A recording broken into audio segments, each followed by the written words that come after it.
attendance today, and also to all the officers attending both here in the Council Chamber and via Teams. The video feed of this meeting is being broadcast via the County Council's website, and I'd also like to welcome members of the press and public who are watching our meeting online today. Now, I understand Councillor Mrs. Patricia Bradwell is on her way, so I'll obviously welcome her when she arrives. And I'd like to welcome, though, Executive Support Councillor, Councillor Stephen Rowe, who is with us at this very moment. Thank you, Stephen. I'd also like to welcome the following senior officers from Children's Services who are present in the Council Chamber today. Heather Sandy, Executive Director, Children's Services. Martin Smith, Assistant Director, Children's Education. I'd also like to welcome Janice Spencer, OBE Assistant Director, Children's Safeguarding, and Linda Dennett, the new Assistant Director for Children's Health and Commissioning, who are attending via Teams today. And we look forward to working with you, Linda. That's great. I'd like to begin with a health and safety announcement, the usual health and safety announcement that we have. There is no fire drill planned this morning. In the event of the fire alarm sounding, we need to leave the council chamber through the rear doors and leave the building through the reception into the front car park. We then need to wait in the car park until further instructions.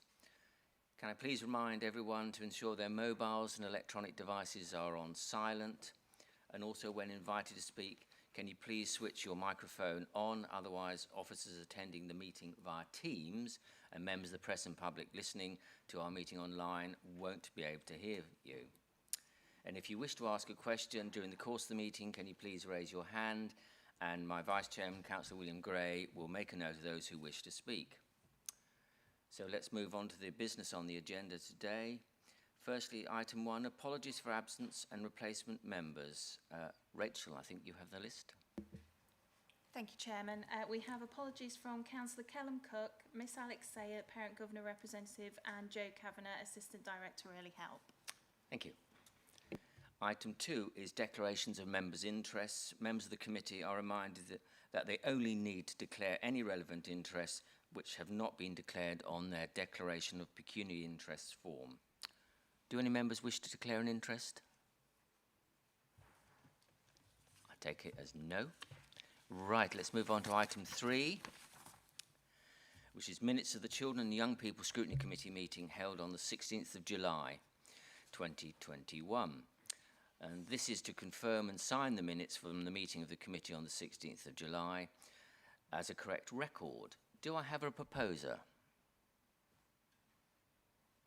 Thank you, Councillor Whittington. And a seconder for the minutes? Councillor Carter, thank you very much. We will now vote on the minutes. You are voting whether you agree that the minutes are a correct record. All those in favour, please raise your hand. Unanimous. Thank you. That's the minutes agreed. Thank you very much. We now move on to item 4, announcements by the Chair and Executive Councillors and Chief Officers. I just have one announcement to make, and that's to make you aware that I'm intending to have a 10-minute comfort break before item 7 today. This has become a fixture on our programme, and it seems to work very well, and I know I've had positive remarks from members on this. So that's just to remind you about that. Executive Councillor announcements. Obviously, I'm aware that Councillor Mrs. Bradwell is not here, but Councillor Rowe, do you have any comments to make? Thank you, Mr. Chairman. No comments to make at this point. Thank you. Thank you. Chief Officers announcements. Are there any Chief Officer announcements? Thank you, Chairman. So I just wanted to cover off a query we've had in from a councillor. Councillor Cleaver sent us a query about school meals, having seen a report about the possibility of delays to food deliveries and staffing for food meals. He wanted to check in about how Lincolnshire school meals are going, and also just to have some clarity about responsibility for that and contingency measures that are in place. So just want to reassure Councillor Cleaver and the committee that we have been working with schools to prepare them for this for about a year now, looking at possibilities and contingency measures. And just to clarify that in Lincolnshire, the responsibility for delivering the school meals is with the schools. We don't run a school meal service, so they commission their own school meals, and that we have had no approaches from schools or providers in Lincolnshire who are struggling at this point. So we're alive to the issue, we're continuing to work with schools on the issue, but we have no current issues, just to reassure the committee. Thank you. Thank you, Heather. That is reassuring, as you say. Thank you very much. We can now move on to item 5, High Needs Transformation Programme Update. This item sets out the High Needs Transformation Programme and provides the committee with an update on the progress made so far. And I'd like to welcome Sheridan Dodsworth, Head of Service for SEND, who is attending today in the Council Chamber to present the report. Over to you, Sheridan. Morning, thank you, Chairman. Morning, everybody. So in the pack that we sent out, I've included the high needs strategy so that you can see what that document actually looks like and the easy read version of it. So what I'd like to do is just go through and pick out some of the highlight points of the work that we've been doing over the last few months. By means of background, the reason we set about this journey is because nationally and locally we were seeing an increasing number of children requiring education, health and care plans. That's the statutory intervention to support those with special educational needs and disabilities. Whilst there's a growth nationally, what we could see was that the growth was even greater in Lincolnshire. And we had some real concerns that perhaps our settings weren't able to access or weren't making use of the early intervention support that's available. So we commissioned a strategic partner, Empower, to work with us and to really challenge some of our thinking, but also to challenge the thinking of our key partners, which primarily are schools, early years settings and our FE sector. But notwithstanding that, we also have health partners and our parent carer forum. But we saw this very much as a piece of work that needed to be done where there was an ownership across the whole of the special educational needs system rather than simply a local authority issue. So at the beginning of the report, we just highlight some of the real concerns that we identified, including things such as our local offer. We have a statutory duty to have a local offer on which we should have all of the information that's available to settings, to families, and to other partner agencies to support young people with additional needs. But what we could see from that early work is that it either wasn't being used or people were finding it very difficult to navigate. That was one of the areas. Therefore, that kind of led us to think that maybe that's some of the reason why people aren't accessing the support that actually is available. We could see that some of our decision-making wasn't always as robust as it could be. And I think we'd got wrapped into a cycle of settings not necessarily using early intervention, but actually by the time the young person got to us in terms of requiring statutory intervention, because their needs hadn't been met early on, we were seeing that those young people then required a statutory plan. So rather than go through each of the areas that we identified, because I think they're well set out in the report, I hope, I just want to then focus on what we've done since that time. So essentially, our first work was around the local offer, and I'm pleased to inform that the local offer is now on a new platform. It has gone live, it went live earlier this year. Early indications are that people find it much easier to navigate. Using behavioural science, we've actually set out the local offer so that when you go onto it, you're guided towards some of that early intervention rather than a statutory intervention route. And I think for parent carers, particularly the support that we've had through the Parent Carer Forum, they're telling us that that is what parents want. Parents want to be able to see how best to support their children as well. They need to know the questions that they can ask. They need to know what they can ask schools about. Have you tried this or have you approached this service? So I think we're already seeing some really positive use of the local offer. And just as a very quick update, we are, over the coming months, going to put all of our briefings that we do for school Senko. We do those once a term. We're going to be putting all of those onto the local offer. They'll have to go onto the local offer to book them. If they've attended an event, they will then be afterwards be able to get copies of the slides and whatever the presentations were. But if they haven't attended an event, there'll be a recording of the system as well. So we're sort of nudging people towards using the local offer, for other reasons, so that once they're onto it, they might be able to then sort of navigate their way around and look at some of the other support. One of the other key things that we learned through the work that we did was that settings feel that there are times they just need some advice. Before they launch into that statutory process, if there was somebody that could just give them a bit of advice, they would have welcomed that. So we introduced last September Ask Sal, which is Lincolnshire's advice line for SENCO and school, early years and FE staff. And they can call in, it's 5 days a week, they can call in just to talk through either whole school special educational needs issues or individual case child issues. This is not about fast tracking to services, it's about supporting settings so that it gives them some ideas about what else they might be able to do to support young people. That is being really well used now. I think about 50% of secondary schools and 50% of primary schools are now using it. They've given advice in relation to over 400 children now.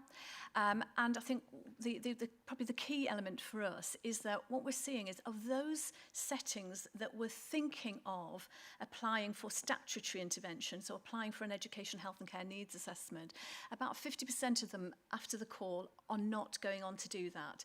Now, obviously, it's for us now to keep monitoring that. We are tracking all of that to make sure that what we're doing is actually having the impact that we anticipated. But I think you've seen some of the comments in the report and in the high needs strategy that give that feedback from SENCOs, that saying just being able to talk through an issue is what they needed and it's what they're now getting support with. Key to our success, I think, of being able to ensure we've got early intervention is the introduction of Valuing Send, which is a tool that is there to support decision making and there to help settings objectively consider the needs of the young person and then importantly, how ready that setting is to meet those needs. So I think in the document you'll have seen it produces a radar diagram, which essentially maps out the child's needs, where their particular needs, you know, if they've got a particular need, quite a strong need, you'll see that scored on there.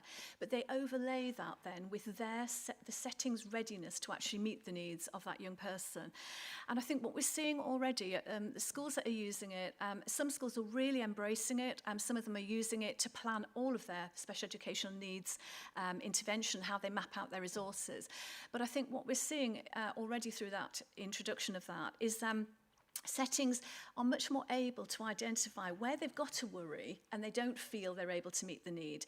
They're much more able to pinpoint it, and then we can help to target that support if that's what's necessary.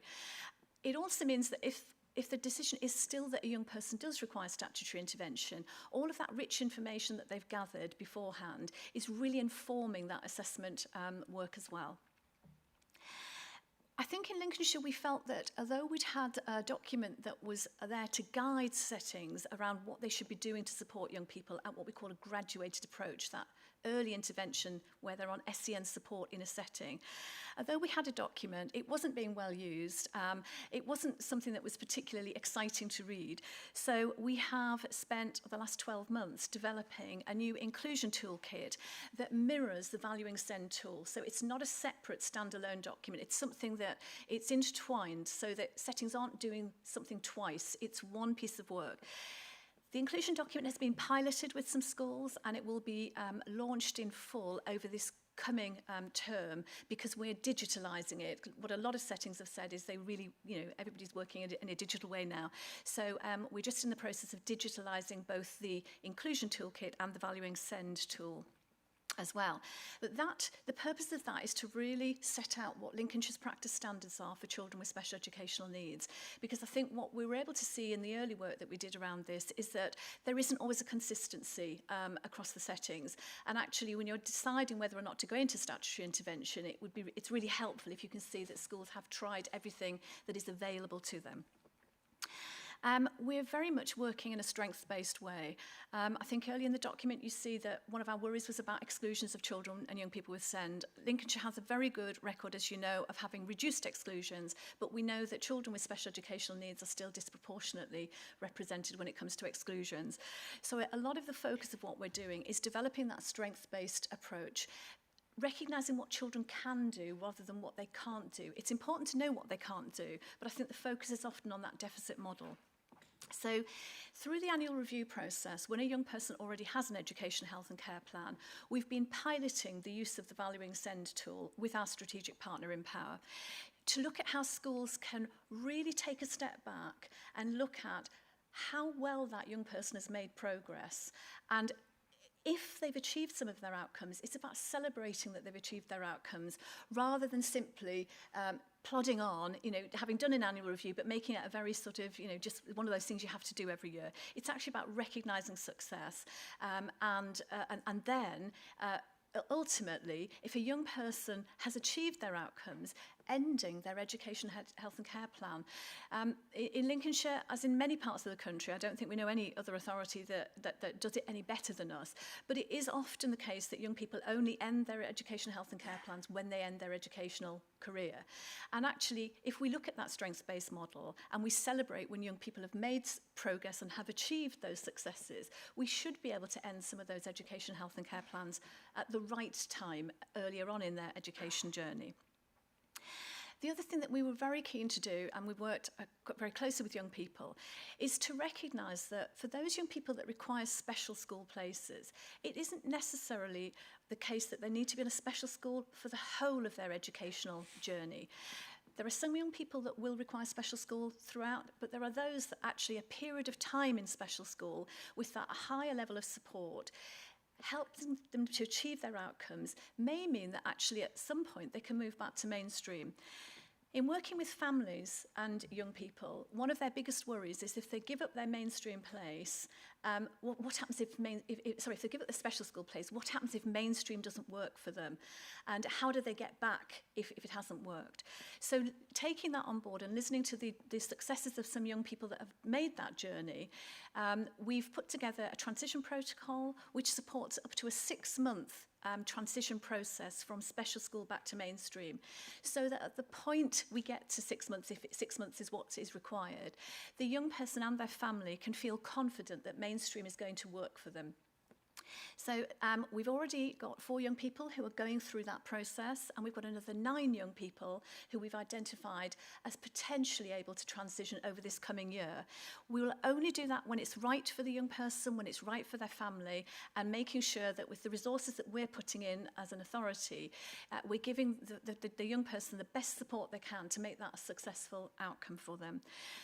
Just as I think importantly, and I think I've presented this in other papers elsewhere, it is really important that we recognise for young people, their chances of gaining academic qualifications are going to be higher if they're in a mainstream school. So for those young people who are able to access a mainstream curriculum, it's really important that we try to transition them back at the right time. In the pipeline at the moment is the 7th part of our implementation plan, which is the introduction of safe bases. We have had engagement events with secondary school providers, and we're just going through a process at the moment of looking at what that offer could look like in a mainstream setting. This is recognising that there are some young people that need a higher level of support than mainstream can provide, but actually it's not necessary for them to go into a special school, and that actually those interventions may just be a couple of hours a day. It's not something that they might need all of the time. It may be that they're not having a particularly good week and they need a bit of higher level support for 2 or 3 days of the week. So actually the introduction of safe bases, particularly for our young people who have social, emotional, mental health needs, or those with communication and interaction needs, the idea of a safe base, we're hoping, will provide that sort of halfway house so that they get that higher level of support when they need it, but they can continue to access their mainstream curriculum, their normal class groups, their peer group, as and when they're able to do that. We are hoping, once we go through a sort of competitive tendering process with the areas of, secondary schools that have expressed an interest, that we're hoping that we'll be able to implement safe bases in the new year. And then the final element of the work that we've been doing is around how we have a system of primed performance that everybody understands, and this is about the whole of the SEND system, understanding what data tells us, and then linking that data so that we can see whether there are trends emerging, whether there are particular year groups of young people where we're getting higher levels of requirement for statutory assessment, whether we've got particular areas of the county where there's a growing need, or where we've got areas of particular schools making lots of requests for assessment. So all of this is actually to not just do the number crunching, but to actually be able to analyse and understand the need across the county, but also where necessary, if we believe that there needs to be some targeted intervention to support a setting so that they don't feel the need to go on to request statutory interventions, that we'll be able to do that. And then the final element of that is, of course, linking that to finance. We have, as I know you've had presented previously, pressures on the high needs budget because the growing number of children having statutory interventions places higher pressures on the high needs budget.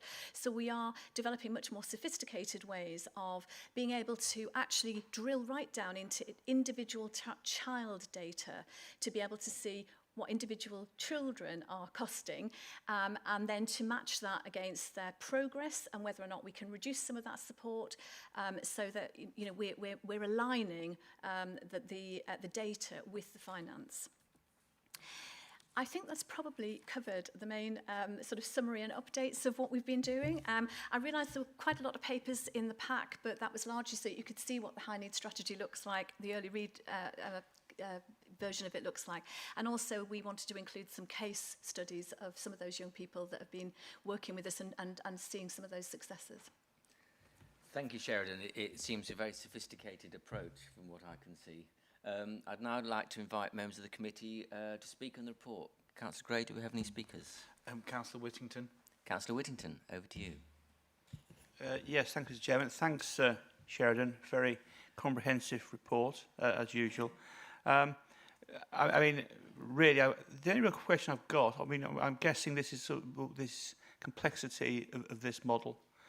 I guess it revolves an awful lot of training, and obviously you can probably make sure that LCC staff are trained up to be able to implement it. Is there any training or support offered out to schools? I know you mentioned they've got the helpline they can call, but would we sort of run specific training sessions for those teachers who are involved in the SEND process in schools? Thank you. Thank you, Councillor Whittington. Yes, you're absolutely right that there are a lot of people that we want to be, that we want to support to be able to understand this and talk this language and make sure that we're all giving the same message. So we have already rolled out valuing SEND training to SENCO, and we've got another round of training with them in October, just to revisit what we did almost a year ago now. We know there's some really good examples of SENCO that are using this. Over the course of the year, we've also, through our work with Empower, had some SENCO huddles in which SENCOs have been coming together and sharing some of this practice. So what we want to do in October is bring them back together to share some of that practice, but also just to sort of hear how it's been going for them, whether they've hit any snags or anything that they've found difficulty with. So we've got that for SENCO. We're also rolling out some train the trainer training, so that recognising that we have huge numbers of people that work in the children's workforce, not only through the local authority and schools, but also with our health partners as well. So we're starting to roll out some train the trainer sessions, so that we've then got people, I suppose they'll become champions for us around the county, but also within different agencies that can then also provide then subsequent training to their colleagues as well. And we felt that's a sustainable approach because up to now, Empower have delivered quite a bit of this training, but they're a strategic partner that won't be with us forever. So it's really important that we have this to be sustainable. So we're doing that. We've also devised an e-learning module for special educational needs and disability, and we're doing the same for valuing SEND. And so we're going to be able to pitch this so that depending on what your involvement is with children, you'll either have an awareness raising session, or if you're actually using some of this on a day-to-day basis, then you'll have more direct training. Thank you. Any further speakers? I've got Heather Sandy wishing to speak. Heather. Thank you, Chairman. So I just wanted to add in a couple of things, really. Firstly, it would have been really easy to stop this work at the beginning of the pandemic, and I think Sheridan's really undersold the kind of commitment her team have had to make to continuing with transformation work. We're definitely in a minority of local authorities who've continued transformation work despite the pandemic, and I think that's put us in a much more positive place going forward. You'll be seeing in the press lots and lots of news about councils where their high needs block is overspending to really, really significant levels, and they're having to make really difficult decisions about which services to cut in there, because these are services to some of the most vulnerable children across the country. So really pleased that we've been able to get ahead of the curve on this. It doesn't make us immune to those pressures. The cost pressures in the high needs world are really, really significant. The cost of placements for some of our young people is substantial, and it's something we need to continue to keep a really close eye on. The other thing I just wanted to link for the committee is that nationally there is a SEND review happening. It has been delayed many times. It's meant to publish and give us some national guidance on how we're going to collectively deal with the pressures in the high needs system. What we're seeing now is we've now met 3 times with the national team. They're very interested in the work we're doing, and they're very interested in there is so much in the high needs system that we can't control, and in some respects it's easy to say it's too hard to do. We've tackled the bits we can control and the bits that we can influence, and we'll continue to do that. But when that high needs system reports, that review nationally, we're hoping it's going to give even more power to our elbow around some of these developments. And we genuinely know this is the best thing to do for children. The vast majority of children should and could thrive in mainstream school and will get better qualifications as a result. So I just wanted to kind of say we've got that national interest, but also continuing that transformation during the pandemic, and the same for the next item you've got, is something that I'm really proud of. I'm really proud of the teams being able to continue the pace of progression. Thank you. Thank you, Heather. Again, that's another reassuring aspect of the work that's going on, and all credit to Sheridan and her colleagues for, as you say, continuing through the pandemic. We hear so much about COVID being the sort of thing that stopped everything happening, and it's obviously not the case in this council, which is, I think, very reassuring, and very reassuring for the parents of the children in the county. Do we have any further questioners? Yes, Councillor Tracy Carter. Councillor Carter. Thank you, Chairman. I'm fully in support of this, the safe bases, everything like that, and I am all in favour that I think most people can thrive at their very best in mainstream schools. Having said that, we've covered how we got here, but I have vast concerns of how long it must have been like it, that it was actually a poor service. And it still bothers me that there's going to be some children that could have been thriving in mainstream schools that we haven't stepped in and put this into place earlier. But we are where we are, and it's good that we're moving forwards on that. A couple of points in the report that I would like to kind of delve into possibly more. On page 13 at point 3, it says there again that we'll move away from exclusions. And it's, I suppose, just purely to reiterate that obviously I guess there is a place for exclusions at times that can, if they don't happen, to the detriment to the rest of the form or class or anything. So I guess it's just purely to make sure that the other class attendants are considered within that.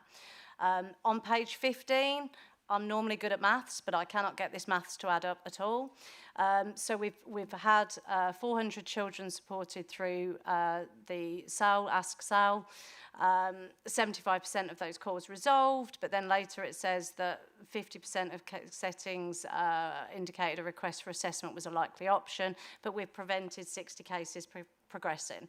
I'm doing 50%, I'm doing 75% of 400, and none of those are coming to 60. So just explaining the maths on that one. On page 16, I felt in the impact of COVID line towards the bottom of the page that the 15% difference indicating the impact of the early transformation work, I feel that was possibly quite a sweeping statement, and there may be other reasons for that 15% reduction. I think, Sheridan, you answered my question on page 18 in regards to the plan ceasing. I took that to mean that it could have continued after educational normal end age, but I think you mean that it can end before that period of time instead of continuing, so that answers that one.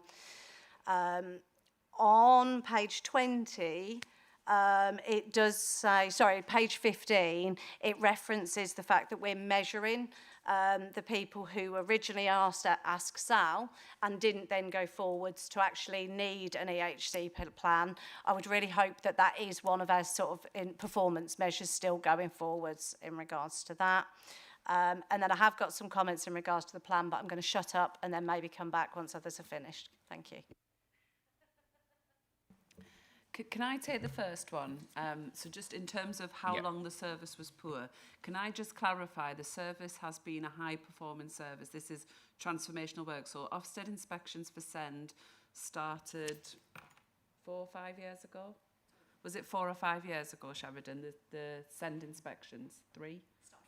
5 years ago. So we've had one. We were one of 3 local authorities that the Secretary of State wrote to other local authorities about. It's one of the best SEND inspections. So just to clarify, in terms of the performance of the service, there is always room to improve, and we're working within a national system. But I wouldn't like for there to be an impression that the service was performing poorly. We're always getting better, but it was well regarded at the time. And in terms of the exclusions, we've got some work to do with this committee in working through with you what we've got around exclusions. Our position would be that in Lincolnshire, we can get the right placement for the child without an exclusion, so you can protect the rest of the class if that's what needs to happen, if that child needs a specialist placement without an exclusion. So we would rather see planned moves. We have intervention places, we have SEMH places, rather than a crisis resulting in an exclusion. And on the whole, the vast majority of our school leaders are able to support us with that. So just to say the choice isn't that the child stays or the child is excluded, the child can move to a specialist placement through other routes in Lincolnshire which aren't available elsewhere. With the maths bit, I hope I've given Sheridan enough breathing time to work the maths out and come back to you on that. I'll hand over to Sheridan. Thank you. In terms of the maths, I'll be absolutely honest. A colleague of mine put this in, and I did the same as you. I was working, but I do know the answer. I had to think about it. So essentially, what we're saying is that we've had 220 settings have contacted Ask Sal. They've now discussed over 400 children. 75% of those calls are being dealt with purely by the key workers on the call line. 25% are then going on for an educational psychologist, more in-depth and detailed, discussion. Of those, is this starting to make sense? Of those that said they were thinking of making a statutory request for a statutory assessment, 50% of those that said they were going to do that then haven't gone on to make that request. So I agree, it does look a little bit confusing. I apologise for that, and I did stop myself and have a look at it. But I think, what we're seeing, we are tracking those cases as well, because it's important. It's important that we, it's not a moment in time. We've got to see the longevity of that. And I think, at the beginning of the report, we talk about those young people where we're not saying that they would never have had an EHC plan. Some of them may well have gone on to have an EHC plan. But I think it's important that we see that this can maybe delaying that, so that young people are not sort of having that plan all the way through their school journey, but that early intervention may delay the need for statutory intervention. And in some cases, with the right intervention, they may never need a statutory plan. Does that help with that? And then shall I take the one about page 16, so the impact of COVID. So none of this is an exact science, as you've seen by the maths that we've just talked about, because actually there are so many things that impact on the trajectory for children and young people with additional needs. So what we've done in that paragraph is to say, firstly, we were always slightly above the curve, so we were always getting more requests and issuing more. And so what we've done is we've benchmarked against what happened nationally as our do nothing. So as in a do nothing, nationally we saw an 8% reduction on EHCPs. In Lincolnshire, we saw a 23% reduction. we're not normally below the curve on that. So the fact that we're below the curve and that we're 15% below the curve is what we've taken as benchmark. I accept we have had to generalise in that. There is no way we can prove to you or prove to ourselves. But what we do have to do, because we are investing significantly in this transformation work, is to have, as you said, Councillor Carter, all those different measures and be looking at those regularly to say, so what is it telling us? What is it telling us? Are we having an impact? Do we need to shift our focus? And I think that that's been really important. So it is, we have had to generalise for that statement, but I am really confident that we're normally above, not below, and the fact that we're 15% below is significant. And I think the other reason that's important, and I guess this is really to acknowledge the support we've had corporately from the executive, is that this is one of the key programmes in the transformation programme that's funded through the commitment that councillors have made to the transformation programme. So one of the things that's really important within that work is that we are monitored really closely about the impact we're having, because obviously the council's choosing to invest in this transformation work and not others. So it's making sure we're having the impact. But I accept that it's not an exact science. I think we've covered all your questions, Councillor Carter. Yeah, lovely. Thank you. Thank you very much. And I think Councillor Kelly, you have a question. Yes, thank you. Thank you, Sheridan, for your really interesting report. I really think that inclusion is the way ahead, although obviously in some cases that's not possible. When I was a teacher, the role of teaching assistants was really important. And I just wondered, now this is probably out of your control because funding has meant that, you know, you did mention in your report that things were to some extent you couldn't all affect. I just wondered what role teaching assistants played in your inclusion programme and whether that has really been affected by government funding cuts since 2010. Thank you. If it's okay, Chair. If it's okay, Chair, I'll respond to that one. So I think that's a really good question around teaching assistants and the role that they have within Lincolnshire. And just to support the agenda really with Sheridan, it's probably worthwhile just referring back to a piece of work that we've done for the last 4 years with our teaching schools around maximising the effective use of teaching assistants in school and the model that we used with the LLPB to cascade and roll out that training. It was called Mobilise. It was using the Education Endowment Foundation toolkit for utilising TAs and making sure that they are well skilled and well trained. It's probably worthwhile generally knowing that we've got 6,000 teachers, 6,000 teaching assistants within Lincolnshire working across the sector and supporting our children.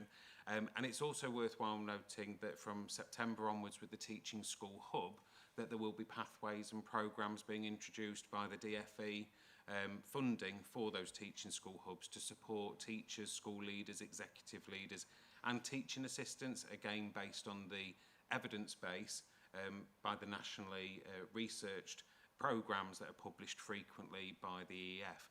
The EF, I don't know if anybody's looked at the Education Endowment Foundation, but probably every 6 weeks or so they publish toolkits, new research papers in really specific elements of the education landscape. That might be SEND in reading, SEND in mathematics or Key Stage 2 mathematics. And that's the kind of structure nationally that's being used, and we facilitate that delivery and implementation. So hopefully that's useful for you to know, Councillor. Thank you. Thanks, Martin. Oh, Heather, you want to... Just to add as well, the other element of it is the teaching assistant apprenticeships now. So we've actually got lots of our schools engaging with really great training for people wanting to come into the teaching assistant profession. And I think certainly if you look back 10 and 15 years, you used to get really talented people who would come in as a second career. They'd come maybe because they'd had their own children, they'd go and help out in school, they'd find they really enjoyed it and it would come in as a second career. The training for those people is much better now in terms of really research-based about how do you have the best impact when you take a group? How do you have the best impact if you're working one-to-one with a child? So it has come on an awful lot. Even the last 4 years, we've seen significant developments. Thank you. Thanks very much, Heather. I think, Councillor Carter, you wish to come back. Yeah. Only a couple. Thank you, Chairman. Firstly, to say on page 29, that image, the growth mindset and inclusion, to me, that's perfect. I absolutely love everything in that, and that you know is why I very much do support this.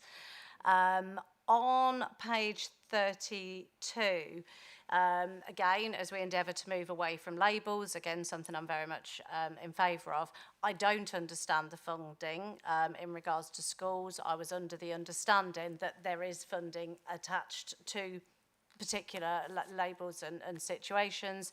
So again, how are we dealing with that impact, and is there an impact there? On page 42, this is just a personal feeling, but on page 42, I really dislike the hammer being used. I think a screwdriver or something, I just think a hammer is really incredibly negative and hammering it into somebody kind of thing. So I just personally don't like that at all. Page 44, we're moving back into mainstream schools within 6 weeks. That's a big statement to make.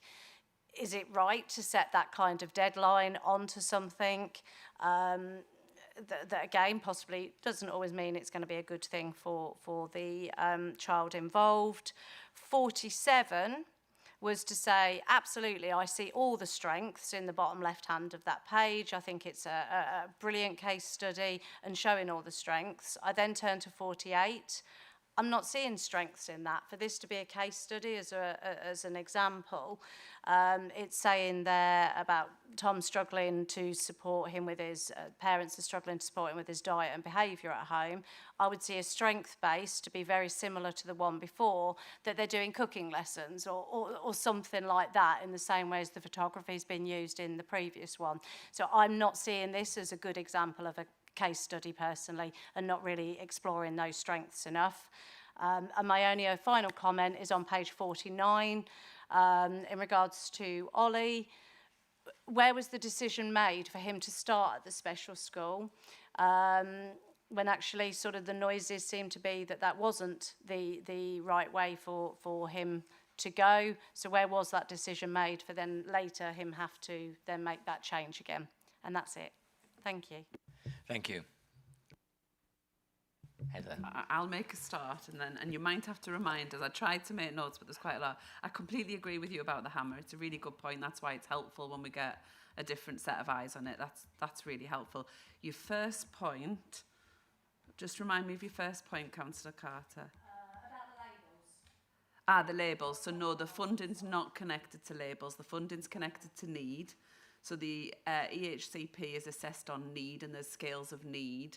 The label and diagnosis doesn't change. So you can get children, for example, who with some labels have very, very few or no needs, to children who need very, very specialist provision.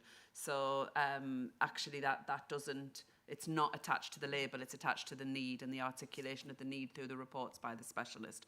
Just to reassure you on that one.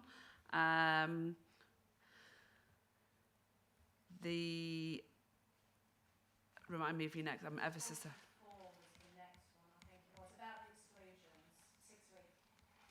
So the 6-week one. So really that is our target, and the reason for that is very, very often where we've seen exclusions, that young person is going to be back in mainstream. So the worst thing we can do is to put them long term into a specialist provision. So that's our target. Not everyone will get there, but our target is to have children have a good, actually our target is they don't touch the pro at all. That if they come out of a mainstream school and we think they're suitable for another mainstream school, we will work to try and just have that one move. And schools are really good at working with us. And that goes back to schools, instead of excluding, will work with us on a managed move. If the problem is that they've got in with a group of children and that's creating an escalation in their behaviour, and the school's tried everything to break that link, and that a fresh start might work. And we've got some really great videos from young people who've had those fresh starts and have really benefited from them. But 6 weeks is a target, because if they're going to get back into mainstream, the less time they're in the pro, the easier that reintegration is. We won't always make it, and for some children we need a completely different pathway. But what we want is that our officers, that families are focused on getting them back as close to possible as universal provision. Do you want to tell me your other one. I'm ever so sorry. I tried to make notes. Then it was about the case studies on 47. Yeah. 47 Yeah. In terms of the specific case studies, we're happy to take that feedback. Did you want to say anything in particular about that, Sheridan? I was thinking about your comments. I think I can take that back. Obviously, they're case studies that have been developed with the young people themselves, and this is their sort of their version and their account of it. So, but I've noted what you said in terms of the case studies. I don't. Did you want me to comment any further than that? Okay, thanks. And then in terms of Ollie's story, Ollie's obviously moved to Lincolnshire with some specialist provision at his previous place. So one of the things we try to do is to give them, and I think through the EHCP process, we have to give them equivalent. So if they've had a special school named in Derbyshire, for example, and they move into Lincolnshire, we need to be really careful about changing provision until we've got to know them. And of course, the offer in every local authority is different and the inclusion's different. So some children, so in some local authorities, children in specialist provision wouldn't be in specialist provision in Lincolnshire, and in some local authorities, because they've got units within their mainstream schools, a mainstream school might be able to manage a child who we would manage slightly differently. So it's about that transitioning in and then giving some time to really reassess the child. And it's difficult to assess children in the first few weeks of them being in Lincolnshire, because they're all usually unsettled and not likely to show their true abilities. Thank you very much for that intensive questioning. Councillor Blackburn, I believe you have a question? Yes, thank you. First, I'd like to apologise for my lateness. It's just one question. The schools that take up the safe base, would there be specialist teachers, specialist professions in those schools, or would it be expected to be taken up with teachers and teachers' assistants to add the training to do that? I just wondered how it's going to be staffed. Yes, so they've got to be able to demonstrate to us that they've got the skills and knowledge to be able to run the safe base. So as part of our engagement event, we put together some of the requirements that would be necessary, and then it's going to be for the secondary schools that propose a bid, so to speak. It's going to be for them to demonstrate that they've got those skills. So, and there are actually some schools in Lincolnshire that have developed their own units, not necessarily called a safe base, but that are doing some of this work. And I think they've been able to share some of their practice. And one of those things is exactly as you say, you need the staff in the unit that have got the skills and knowledge to be able to support those particular young people. And because we're thinking primarily of those with social, emotional, mental health needs or communication and interaction needs, then we are quite specific about what we're going to require of them in the future. Just to also say that we have had other authorities visit us virtually to talk to us about similar setup in elsewhere. So I think we've gathered quite a lot of information to be able to inform. But you're absolutely right. They need to have the knowledge and skills to be able to run those units. Thank you. Do we have any further questions? No further questions. Thank you. If I might just raise a couple of points. Obviously, the first document is more for internal use in a way, because some of the language, one thing that struck me was on page 29, neural plasticity, if I've got that right, which I read to mean sort of adaptability. Is that correct, or is that not the right definition? Right, thanks very much. And I was just wondering, is there any data or research on the sort of outcomes post-school when they leave, how through the sort of system they have a greater chance of having a fulfilled life in work or study after they leave school? I think one of the things we try to collect is destination data, so where young people have gone on to. And I think it's something that we've been working particularly with our FE sector around trying to ensure that we get some of that data with a bit more precision. So, we know whether young people have left and gone into further training or apprenticeships or employment. We also get some really lovely examples but they are very specific examples of young people that have gone on. You know, we've just had a couple of young men this year that have just got places at universities, you know, both one with hearing impairment, one with visual impairment. So we get those individual cases, but I think there's probably more work that nationally that could be done, you know, to try to kind of get examples of where young people have gone on. But destination data is something that we do track. Thanks very much. And the final question as regards safe-based provision. Obviously, it might be early days yet, but do you have an idea of the sort of the numbers that might be involved of children, or number of locations this may take place, or is it still in the planning stage at the moment?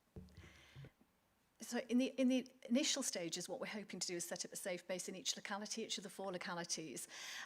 They're obviously not going to be large numbers, and again, some of that is going to be dependent on what you know, what schools are able to offer.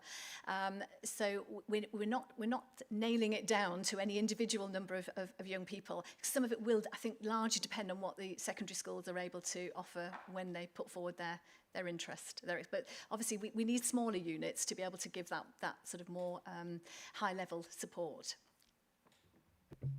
Thanks very much. Well, I think we've had a good analysis, as it were, from members of what's been going on, and some excellent questions, and equally useful and valuable responses, which is, I think, the benefit of these discussions.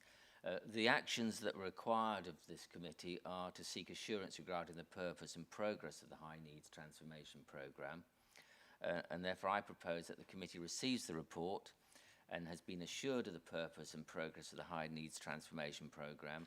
Obviously, Tracy's made a number of notes of some of the points, and I know that some issues are going to be taken back as regards one or two of the questions that have been raised this morning.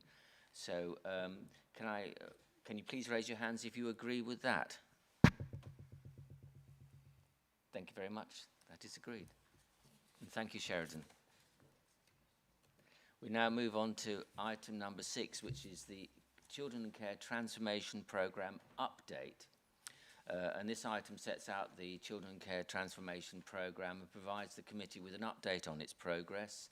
And I'd like to welcome Tara Jones, Head of Service, Children in Care Transformation, who's attended today via Teams, fingers crossed that it works, to present this report. Over to you, Tara. Thank you, Chairman.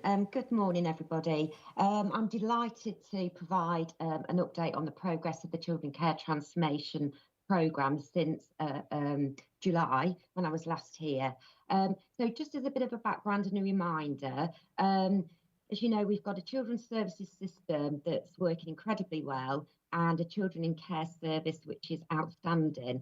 But we always know, as a learning authority and innovative authority, we're always seeking to improve outcomes for children and families. So in response to the impact of the pandemic, the transformation programme was developed to provide additional resource and capacity to respond to the challenges. So the ambition of the transformation programme is to ensure that we're providing the right help for the right children at the right time and for the right duration.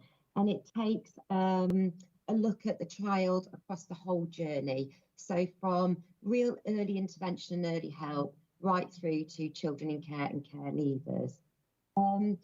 So in terms of the impact of the pandemic, what we were seeing is children in care numbers increase. That's happened nationally, and we're also seeing it happen locally in Lincolnshire.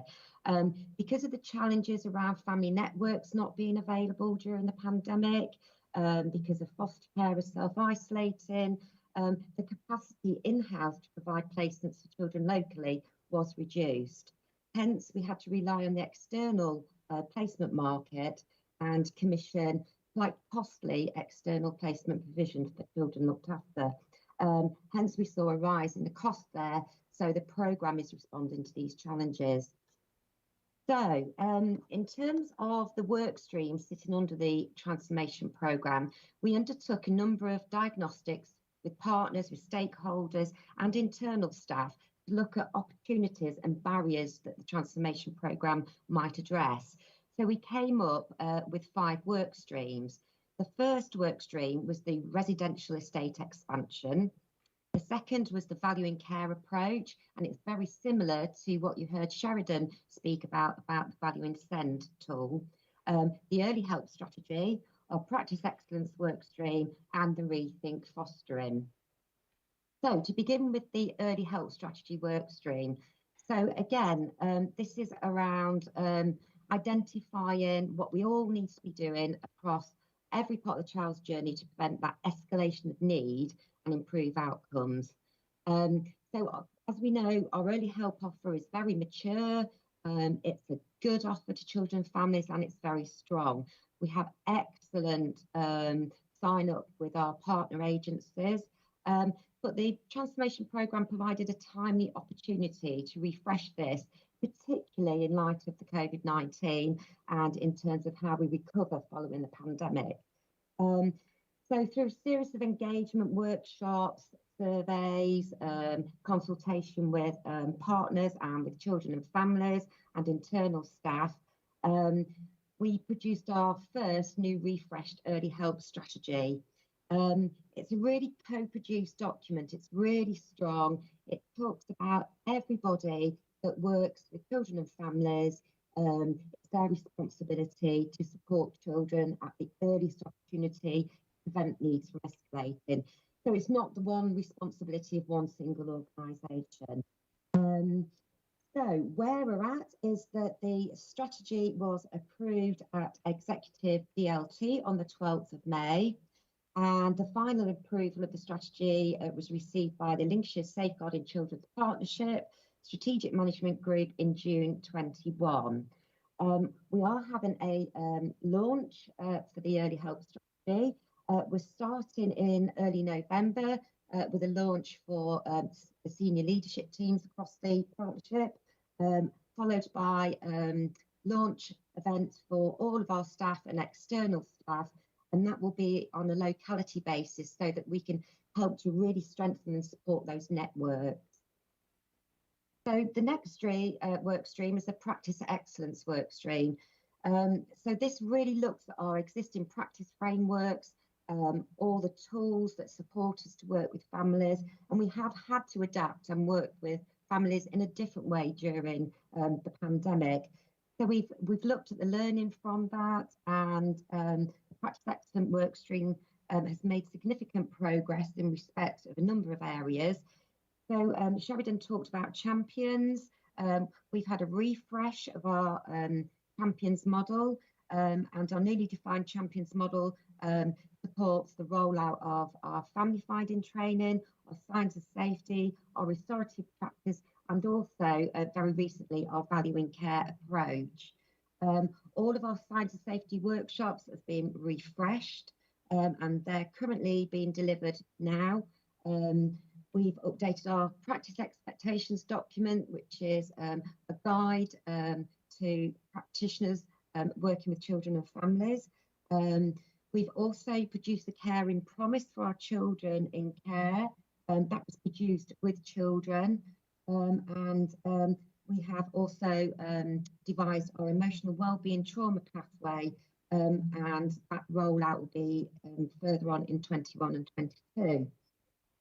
The next work stream is our value in care approach work stream. So we have also been working with our strategic partner Empower to take a test and learn approach to the value in care tool and how it can support the outcomes for our children in care cohort. So in the first phase, we originally did a pilot of the tool with 149 of our children in care. 46 of those children were in high cost out of county placements. We've used that pilot to look at those what we call high cost, low needs placements. What we found that in-house, a number of our foster carers and our residential homes were actually managing low cost but really high needs placements. However, in contrast, our children placed out of county, some of them were in very high cost placements but had low needs. So it's enabled us to really challenge, put some challenge back to those external providers about why aren't they progressing, improvement in need, and also we can challenge in terms of cost and value for money. Through that, we've had some fantastic outcomes for children and their families. We have approximately 26 children that are placed out of county that we have plans for during 21 and 22 to bring back in county so they can be close to their own communities and they can reconnect to their families and improve the outcomes. So for some children, we've got reunification plans, so that's returning home to their families. For some children, we've got placements within house foster carers. With some, we've got movement into our supported accommodation, and some children earmarked to come back into our in-county mainstream children's residential homes. So it's really achieved some success, some early success.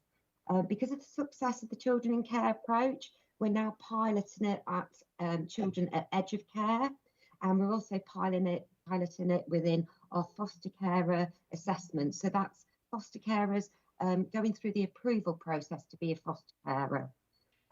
We're also piloting it within our team around the child, so looking at when we step down from social care to TAC, we're piloting the value and care approach there.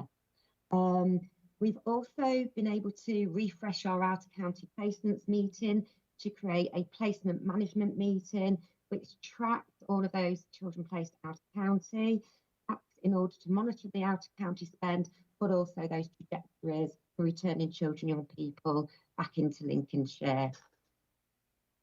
In terms of our Rethink Fostering work stream, this is about promoting fostering as a partnership, working with foster carers every step of the journey by providing the right support, training and resources when needed. This will be delivered through reviewing our current foster care offer and also our evaluation of our Caring to Learn project.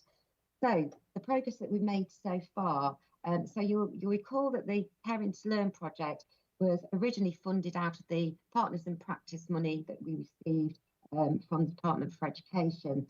That funding did come to an end in March of this year, and so we've worked together with Empower to look at how we could sustain the really good work that was happening within Care to Learn, both in education settings and with foster carers, and how that could become business as usual within current council funding. So we're absolutely delighted to say that we've been able to sustain that. The feedback from foster carers and school settings has been excellent around the Caring to Learn programme and really delivering outcomes to carers, schools, children and families. We've also been looking at the scoping of psychological support to carers. So from the foster carer feedback, what was coming through was around that real need for psychological wraparound support, not only to develop their confidence in managing children with complex behaviours, but also to support the individual children. We are employing 2 NHS Band 6 Children in Care link workers. They're going to be linked to the Integrated Complex Care Programme that we received funding for earlier in the year, and it's with our partnership with LPFT. And those workers will be helping to support the understanding of confidence of trauma and how to support children and people within foster carers' care and improve stability of placements. Our final work stream is probably the biggest work stream in the programme, and this is our residential capital and residential reform work stream. So in 2019, capital funding was agreed for the development of 2 new children's homes over 4 years, and the capital funding agreed was 1.5 million. The project was slightly delayed due to the pandemic, but since October we've made significant progress around this work stream. So at the moment, what we did was we scoped out what was available currently within the council's assets in terms of building and land. We looked at the costs and also the risks of purchasing a property, and also looked at whether we could remodel existing homes. So we've come to 3 options. So the first option is a site in Lincoln, if everything goes to plan, we get the democratic decision in November to draw down and use some of that capital for the Lincoln site. We're hoping that our first 4-bedded children's home will come online in July 22. The second site that we're looking at, and it's really exciting because it enables us to do a brand new build to the specification we need and to future-proof it, and also to be able to use really sustainable materials in terms of the council's green agenda. And that will be a complete new build in a site in East Lindsey. We're currently at the REBA stage 2 for that programme, and we are just about to receive the final REBA stage 2 report on that. And then the third option is a site that is coming back into the council's property portfolio, and that is a site in South Kesteven, and we're currently at REBA stage 1 with that. If that one comes and it's looking as though it's going to be cost effective, that could be our second home, which will come online in 2023.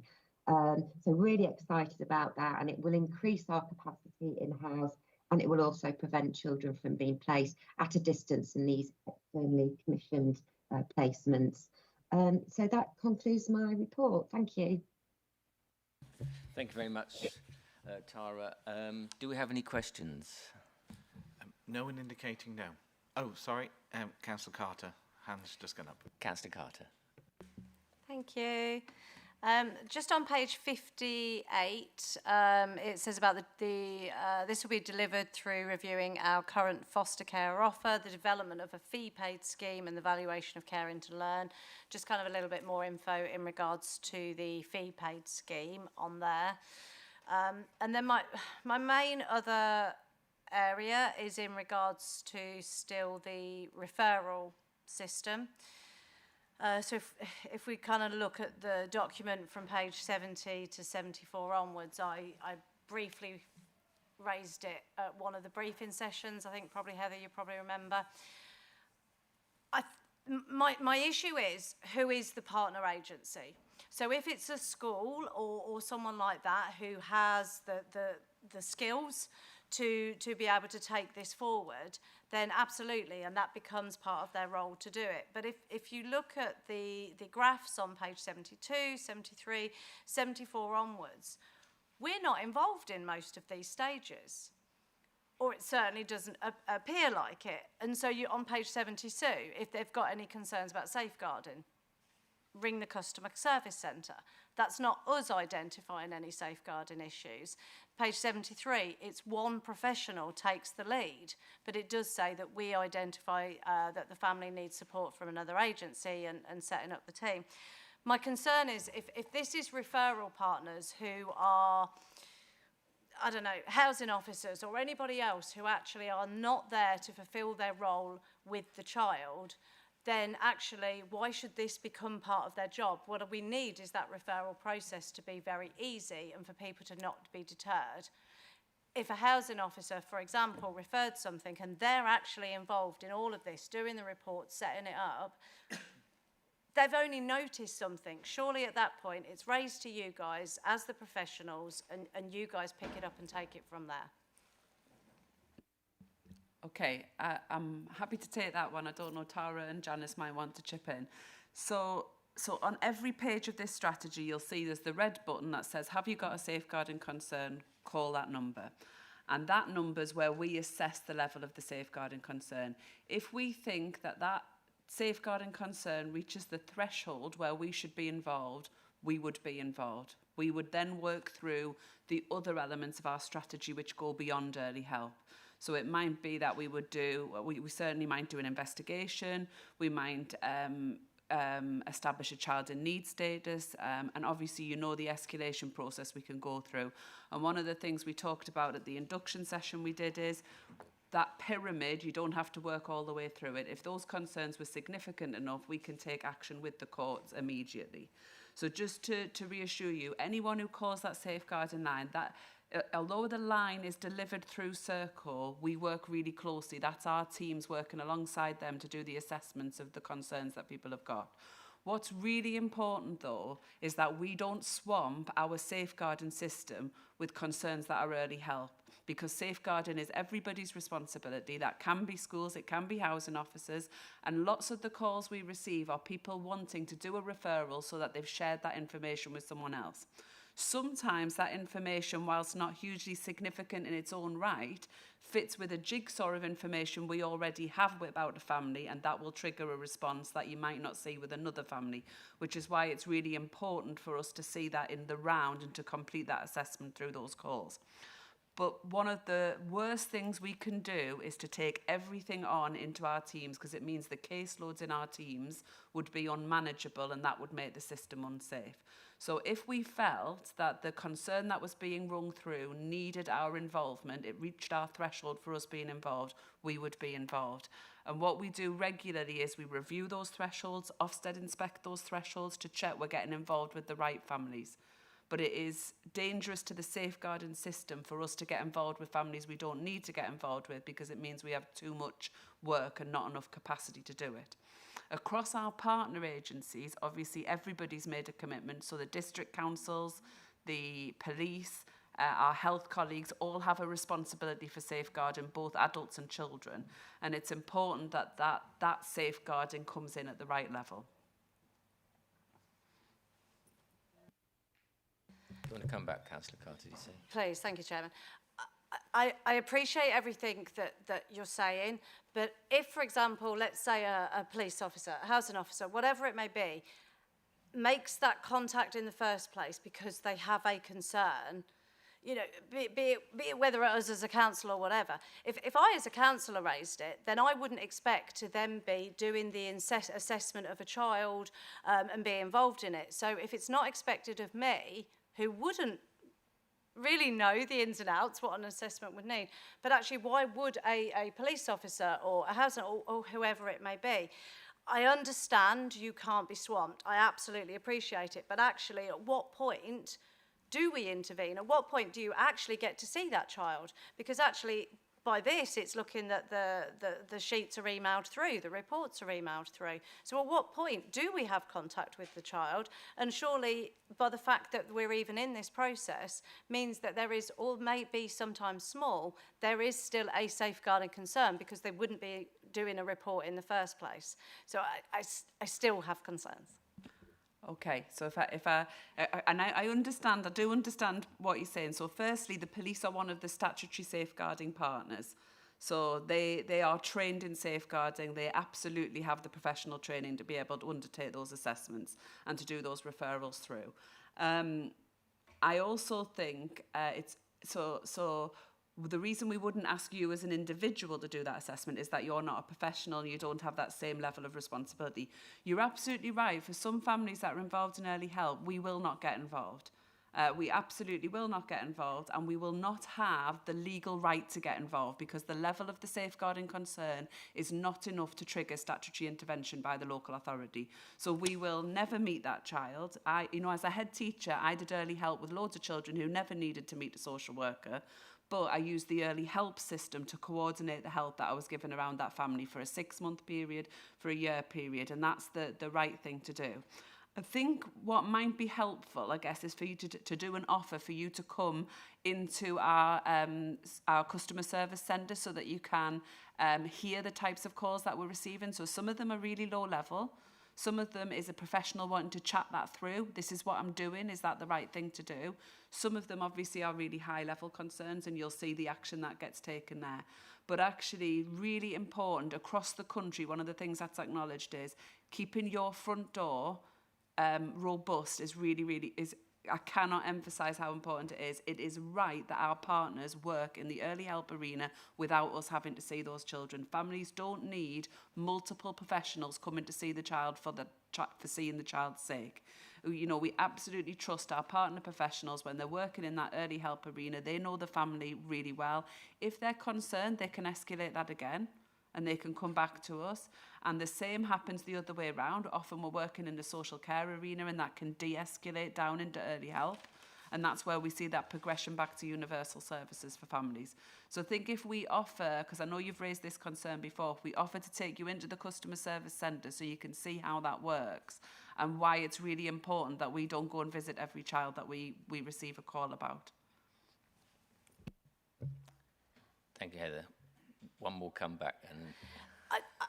Please don't misinterpret what I'm not saying visit every child. I think my concern is still in regards to the emphasis of who is the partner agency. So, for example, a police officer goes round because someone's done something wrong in the family and they raise concerns. So then they're involved in doing all of this, but actually they're there for a different reason. A housing officer could be there to actually potentially be evicting somebody. How can they then have that relationship with the child to be doing these assessments? I get we cannot see every child. You're also potentially basing whether that child is ever seen by you based on reports of somebody who is a professional, but they are not a professional child worker. So I absolutely would love to take your offer up and go into the customer contact centre, but please appreciate that I'm not saying we should see every child. It's not a case of someone says, you know, someone's got a tiny paper cut in their finger and we must whip out there, but I still have concerns as to the process and still wanted to share those. Thank you. Okay, Thanks, so Kath. just I really need to reiterate, we need to have a legal right to be involved in a family. So we do base those assessments on people who are, where it's professionals, where professionals are ringing in, we have to have the legal right to intervene and go and see a family. We can't choose to go and see a family if we don't have that threshold. So I think to get you to come and have a look at how those thresholds work would be helpful for you. And I think to continue to keep talking about this. Thanks very much, Heather. I recall from my previous existence that having reported safeguarding issues in adult care, that there are processes, there is a triage system, because I wasn't qualified to actually undertake safeguarding myself, but I would report that through the system in the NHS body that I worked for, and that's the same in other organisations. There are the professionals that have to make the decisions on this rather than the individual who necessarily reports it. Thanks very much. I think Councillor Whittington, you have a question. Yes, thanks, Mr. Chairman. I think, again, this is maybe something I've referred to before, because reading through the report, it seems like we're in a bit of a difficult situation at the moment, because potentially, as the report indicates, we've got an increase in activity and that we're getting more children in care coming forward for a variety of reasons. And maybe a few comments around why we think that's happening would be quite useful. At the same time, as we've got sort of a decrease in supply, as it were, in that because of COVID and whatever, there's less sort of foster parent places available, which obviously has led to the requirement to have children, in placements, which you've indicated is some of those are quite expensive. So I'm sort of just wondering that potentially how you can, what you're trying to do to kind of manage this, because obviously you're being hit with sort of three factors there, and it must be very, very hard to juggle and to balance everything. About sort of trying to increase the supply. I mean, what you're sort of trying to do to go out and liaise and link back in with former foster families, or what are we doing to try and attract, train, and support new foster families, and obviously then sort of as part of that to sort of then manage the I was going to say relocation or moving the children around a county back into county, and just some potential indication of kind of timescales and things like that, because obviously from a financial point of view, obviously it's then going to have an impact financially on your budget as well. So just a few a bit of information around that I think will be useful, and obviously at the same time that you've actually sort of referred to the fact that your staff have got increasing caseloads as well. So it seems to be at the moment there does seem to be a sort of pressure coming through there, and just a few comments, a bit of reassurance about how all this is going to be managed through. Thanks, Mr. Chairman. Thank you. So what I'm going to do is I'm going to start and then I'm going to hand over to Tara, because Tara will love to answer some of those questions because she's been working really hard on them, Councillor Whittington. So we have seen a rise in the number of children in our care. That's for a range of reasons. The pandemic has impacted on family life, as we all know, and that has resulted in us having to intervene with some children. Many of those children are under fives, so they've been planned entries into care. They've not been crisis entries into care, and we've been able to really look carefully at the placements and support those families. I think just to set the context, the rise we've seen in the number of children in care is echoed across the country. We're not in any way out of kilter.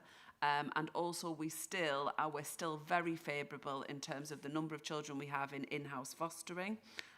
So that's all really positive, and we continue to improve around those areas, but there have been challenges. And at the height of the lockdown, there were some really specific challenges about some of our foster carers who were vulnerable and weren't able to take placements.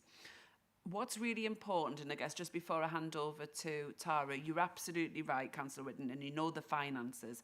A tiny percentage change in that composition between in-house fostering and independent placements is extremely expensive. So even though we've increased the number of children in foster care, we have increased the number of children who are in independent placements, and that's had a significant impact on our budget.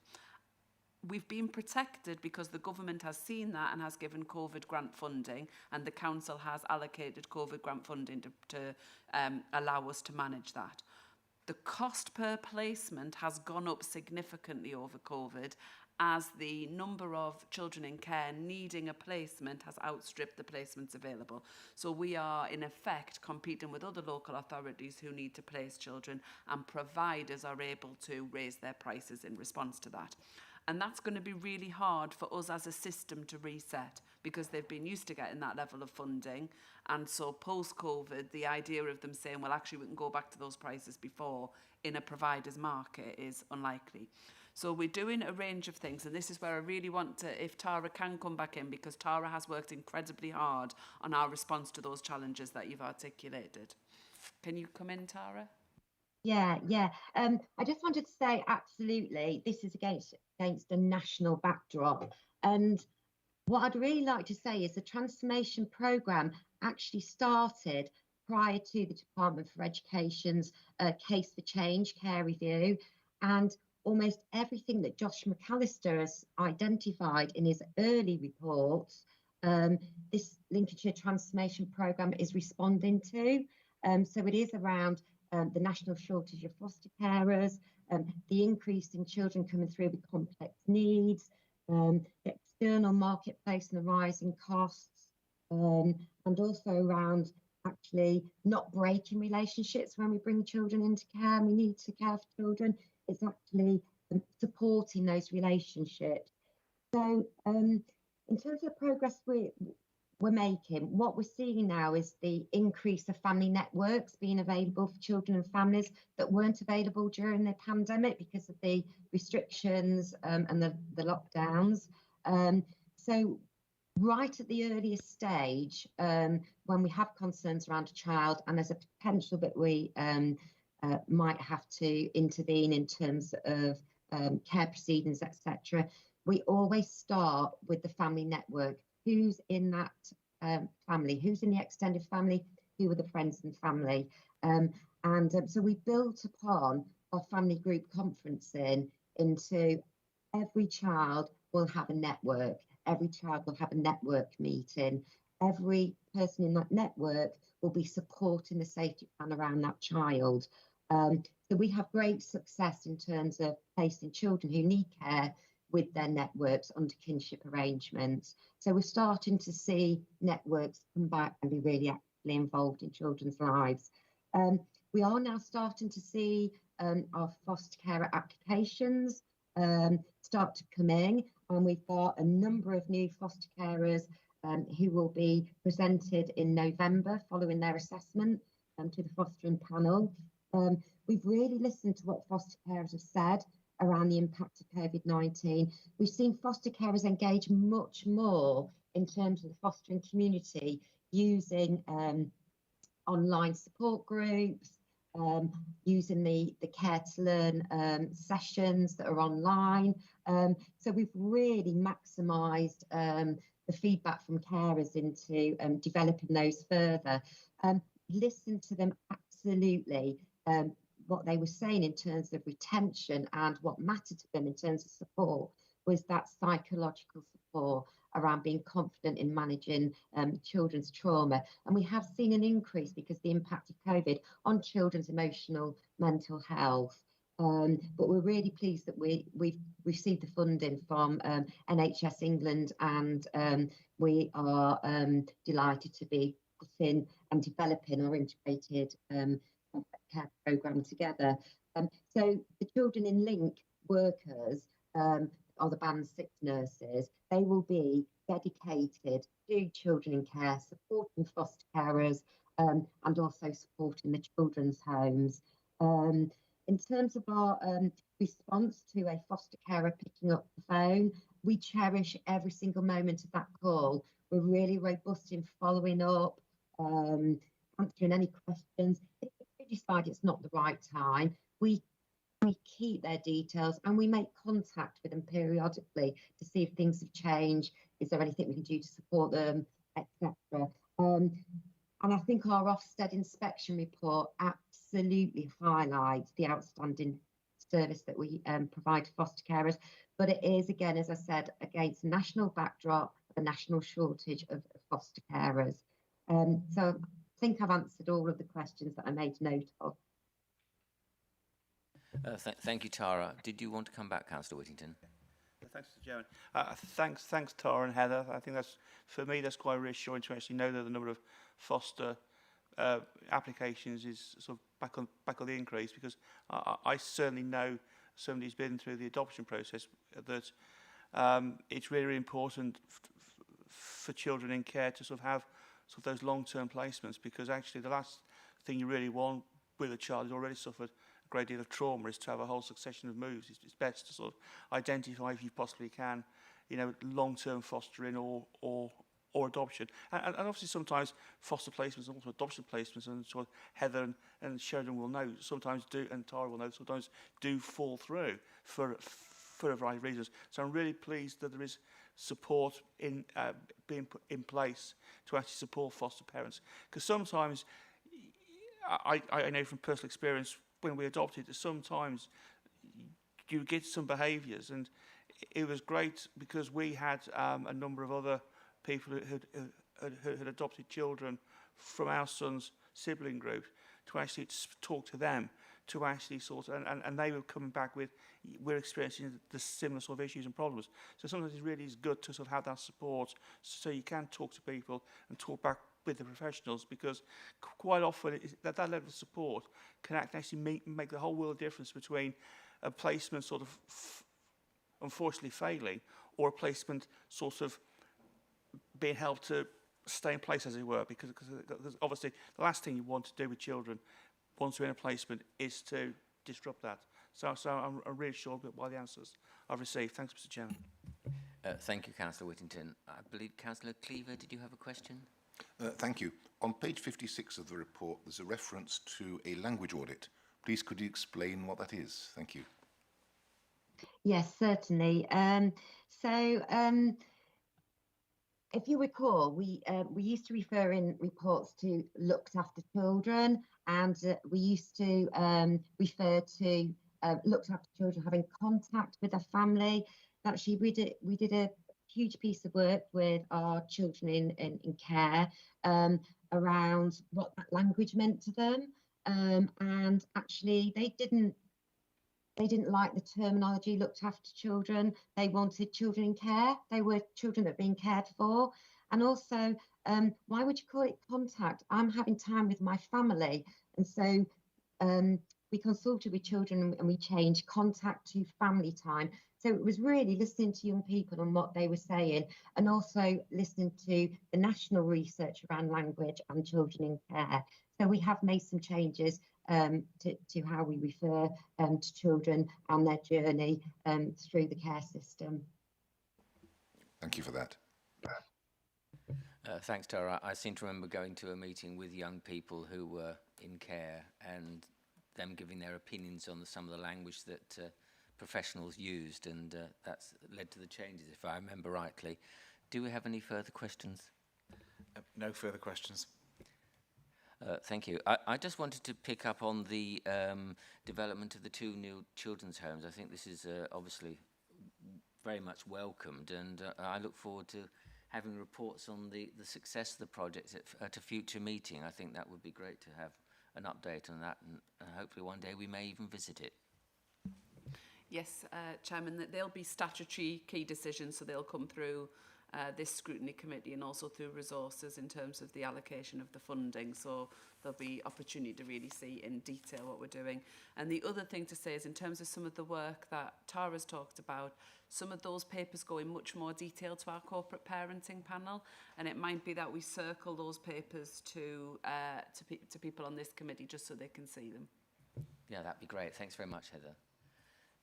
Well, if we have no further questions, just to recap, the actions required by this committee are to seek assurance regarding the purpose and progress of the Children in Care Transformation Programme, which I believe we have had, and I therefore propose that the committee receives the report and has been assured of the purpose and progress of the Children in Care Transformation Programme, and we've had a number of comments made by members and a number of questions which I know have been noted. So can you please raise your hand if you agree with my proposal? That's agreed. Thank you very much. We'll now have a 10-minute comfort break. Looking at the clock there, in round figures, we'll say 20 to 12. We'll resume. Thank you very much.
Good morning, Chairman.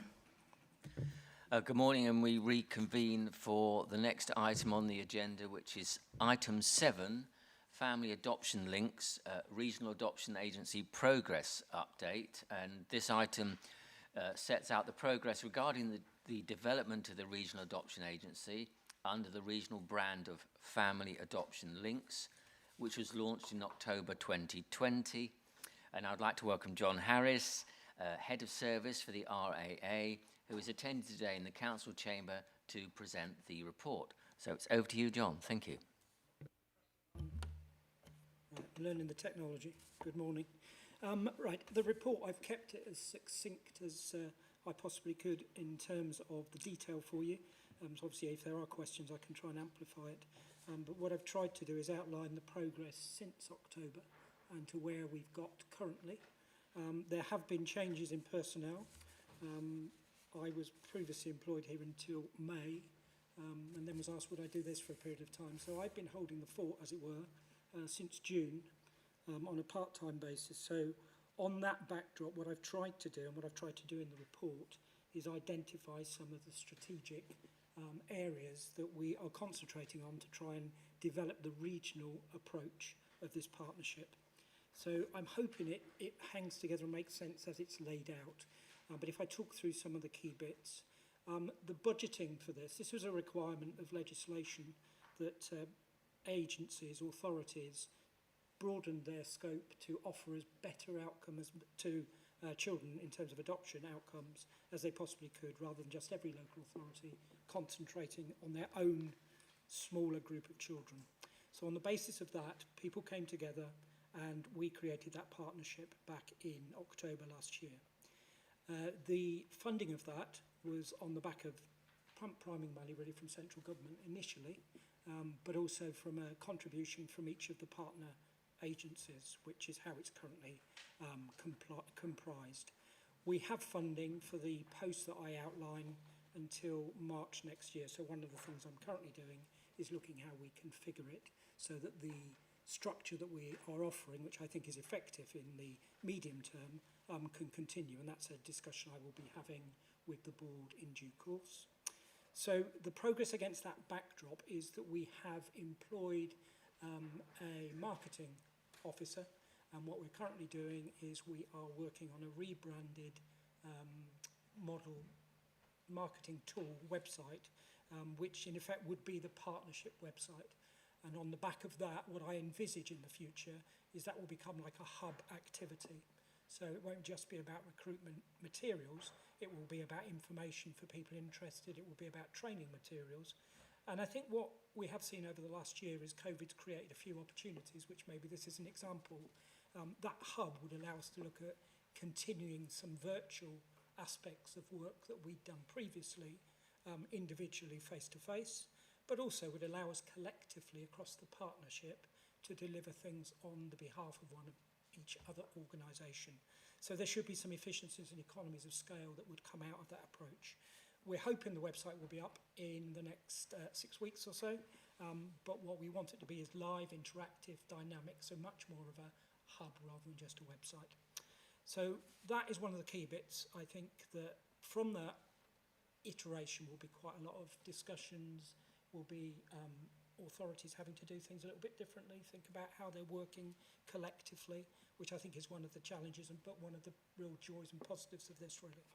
So that's one aspect of it. The other person we've employed is a data analyst.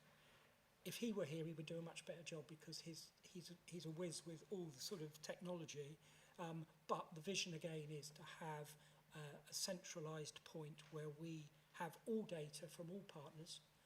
What I've done on the report is included a, I don't know what you call it, a screenshot of the materials that can be available through Power BI, which I'd never heard of, if I'm honest, but I'm learning about. I think the attraction from a partnership point of view is this will provide us data that we want collectively, so we will agree some of that. Some of it will be the data that government already demand of us as local authorities with regard to adoption performance, but some of it will be some of our local targets that we know matter to making a difference to the children who need to be placed for adoption. And I think from your point of view, from senior manager's point of view, the attraction of this is we can look at it interactively on a map for the whole partnership, which is what you've got in front of you, but you can also drill down locally into what's going on in Lincolnshire or what's going on in Leicester City.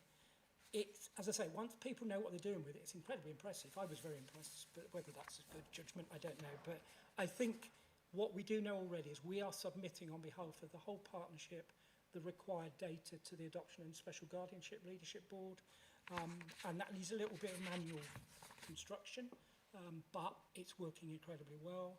We've got good relationships between this data analyst and the local authority partner analysts, and I think ultimately, again, if we're looking at efficiencies, you may well be able to identify efficiencies within that area of work. So I think that's really positive, and I think that work is moving on apace, really. The next key strand, and this was the whole ethos, I think, of where the adoption agencies came to be, founded really, was there are a lot of children waiting for adoption across the country. I think in the latest government strategy it was talking about 1,000 children. So the challenge for all of us across the partnership is how we best give those children the best opportunity. Not just the best opportunity for children in Lincolnshire or Leicester City, but across the whole partnership. So family filing is the bracket for which we achieve that, and that's the terminology we would use, and it's pretty basically self-explanatory, I think, how you find families for children who need them. And we are currently working on a paper for the board in September which looks at recommendation about how we do that as a collective. Again, what we've got at the moment are 5 local authorities, or 4 really, because we in Lincolnshire do it on behalf of Rutland, doing their own thing.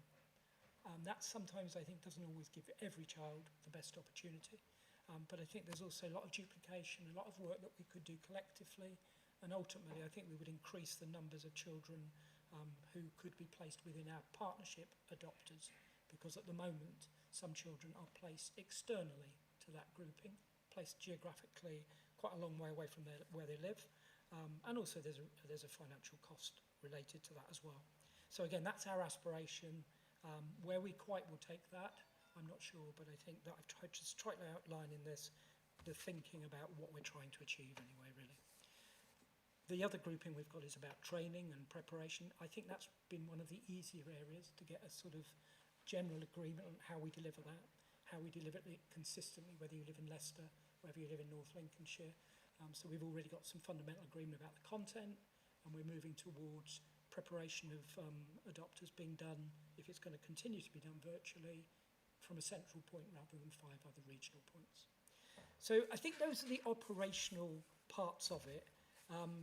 The challenges of being a partnership is that clearly people are doing things in different ways and have got their day jobs as well. It sometimes feels as though this is on top of it. What I've tried to do in the 3 months I've been here is to try and make sure we're focusing on those core bits, everybody's engaged. We have a senior manager from each of the partner authorities leading on pieces of work, because my view again is they're the ones who will drive change within their own organisation. We also have a board, and every board member has a defined area of lead responsibility, which I think makes them more accountable to us, but also makes me or my successor more accountable to themselves in terms of strategic direction. So I could go on, because I do go on a bit, anybody who knows me, but I think hopefully that gives you a synopsis of where we're going, what we've tried to do, what we've achieved so far, clearly against a backdrop of some change in terms of personnel. Thank you, John. Now over to members for questions. Do we have any questions? Councillor Whittington. Thank you. Councillor Whittington. Thanks, Mr. Chair. Not so much a question really, John, but just sort of offer my own particular support for this, because I think it's because, you know, as somebody who's been an adoptive parent myself, I know what a challenging sort of process it is, and I'm guessing that the advantages of this sort of model, you know, in the fact that we can sort of share working practices, potentially look for placements for some of our children in some other areas as well across the partnership, I think is really, really useful, because I certainly know from my own the sibling group where we adopted one child, one boy, one of the other siblings actually got placed down in Cambridgeshire, because that was where sort of the suitable family were, as you were. And I sometimes think that, you know, it doesn't so much for me matter potentially geographically where children are placed. It's making sure they're in the right placement. So I'm really support for this. I think it's a very good step forward. Thanks, Mr. Chairman. Thank you. Any other questions? Councillor Carter. Thank you, Chairman. Just the one on page 87. We speak about the single approach in regards to the family finding, but we're not talking single approach and consistency in regards to the post-adoption support and each partner having their own approach, and I just wondered why we're doing it that way. Yeah, I think that's a fair comment. I think that's where we are now kind of thing, where we aspire to be, I think. What I've tried to do, again, given the time frame that I've got to work to, is concentrate on some of the core bits. The adoption support issue is quite an incredibly difficult issue, as you would probably be aware. I think Lincolnshire itself is probably drawing down nearly £1 million from the adoption support fund this year. But we have a work stream on adoption support, who's led by Karen from North Lincolnshire. And certainly I think if we get these key pillars in place, I think adoption support will be our next thorny issue, and I think it will be a thorny issue. And quite difficult, but I think, again, the government have given, within their latest revised strategy, have very much focused on a regional model of adoption support delivery, therapeutic modelling. We've got, across our partnership, there are 4 different therapeutic models, for example. So again, consolidating that into something which makes sense to any would-be adopter, I think is a challenge for the medium term. But yeah, it's a very good point, but certainly we've reflected it within one of our work streams. Thank you. I believe, Heather, you wish to come in on this. Just, and I think if Councillor Bradwell were here, she would just highlight this. So one of the challenges with this is that we've had an outstanding adoption service constantly since 2012. This is a government-driven agenda, so there are risks in integrating with all the other local authorities in the region, and there was some resistance. I think it's fair to say we were one of the later people to be involved in this. And I think the post-adoption support is we've always been very close to our adopters, and Tara alluded to that with the foster carers as well earlier. And so moving to a consistent, if you've given a really deep level of service, may mean that you're changing your level of service to a different level. And I think John's absolutely right. We will not do anything that we think diminishes the support that we give to adopters. And I think even the bit about the family finding, we should acknowledge that's hard. It is hard because at the minute I understand that us and the other local authorities tend to bring children we're struggling to place rather than children we know we can place with our adopters really easily. And it's a different mindset to take all children there and to have children matched across the region. So I think that post-adoption support for us is going to be really difficult to navigate because we currently, as John says, we fund that really well. We really believe in it, and we believe in keeping those placements really stable. And so a consistent level is obviously going to mean some people increase and some people decrease, and that's going to be challenging. Yeah, I can only concur. I think that's the massive challenge of this. I think I talked about the quick wins in terms of materials for training and preparation information evenings. Those are pretty simple to agree, but once it gets into we're better than you and we're outstanding and other people aren't, operation, not just strategically, operational people are quite defensive about what's worked really well for such a long time. So it's delicate sort of stuff, I think, really. Thank you. Do we have any further questions? Councillor Mrs. Kelly. Mrs. Kelly. Thanks very much. I'm a bit confused about this because whilst you've admitted that this is sensitive and that we've always had a very good adoption service, I'm going to put this bluntly, what is in it for Lincolnshire other than, we could spread good practice and various other... I don't like saying it so bluntly, but it is a bit of a confusing message because the time frame of March next year is quite short. So I don't understand really what's going on other than, do a lot of the children that are fostered or adopted, do they go out to our immediate East Midlands, the counties that you mentioned, are they placed there? Is that a possible link. I'm just struggling to get my head round this regional approach to adoption when we have got such a good record in the past. I think, in all honesty, it was a government strategic decision that that's what we were going to do. So the expectation was that each authority created a partnership or created a combined regional adoption agency across the country, because I think that you're exactly the point. We're really, really sound. We've got very strong historical sort of experience of adoption. But what that meant for some children in other parts of the country was they had far less positive experience. So I think the general view was, however difficult, we wanted every child to have the best opportunity, whether they lived in Lincolnshire or wherever. Heather may strategically have more to say on that. I think that just to answer your other point, though, the whole plan of the partnership is to try and place as many children within that partnership as possible. We have not been doing that. I think, again, that's not been normal practice. If it's happened more by luck than judgment. So there is real issues, like Councillor Whittington was saying. You know, we're seeing adoption change. It's far more open adoption now. There's far more issues of contact. Well, if you've got a sibling who's placed 200 miles away, that is not really going to work for you as you grow older. So again, that concept was, let's place as many children as possible, as locally as we could. But yeah, I think you would capture exactly our challenge. And I know the team manager in Lincolnshire will say, but we've been really good. Are you asking me to drop our standard? No, we're not. We want people to raise their standard, and we want Lincolnshire to be the beacon of what you aspire to do and how you do it. But we also have to be prepared that some things we don't do as well as other areas, and we might have to sort of deal with those a little bit differently and address them in a different way. Can I just...